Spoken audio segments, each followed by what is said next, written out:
So guys, जैसा कि मैंने आपको बताया था कि केएस मेंस पे रिट पिटीशन लगी हुई है और उसका केस हाई कोर्ट श्रीनगर में चल रहा है।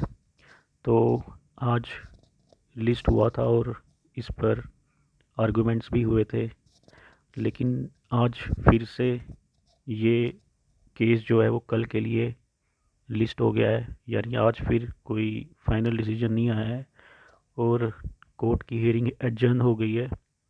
और अब ये कल फिर से इसकी हियरिंग होगी और अब कल ही शायद कोई फाइनल रिज़ल्ट आ पाएगा कि 10 मार्च को एग्ज़ाम होगा या नहीं होगा।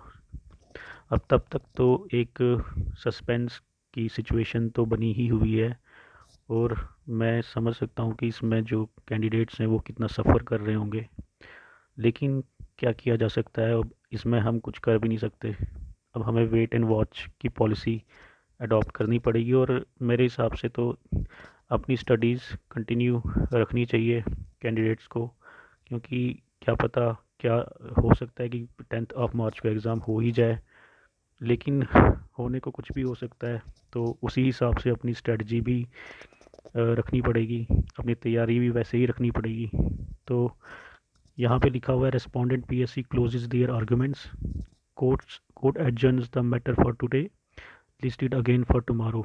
तो अब कल फिर से ये हियरिंग कोर्ट में होने वाली है, तो अब कल तक का वेट करना पड़ेगा।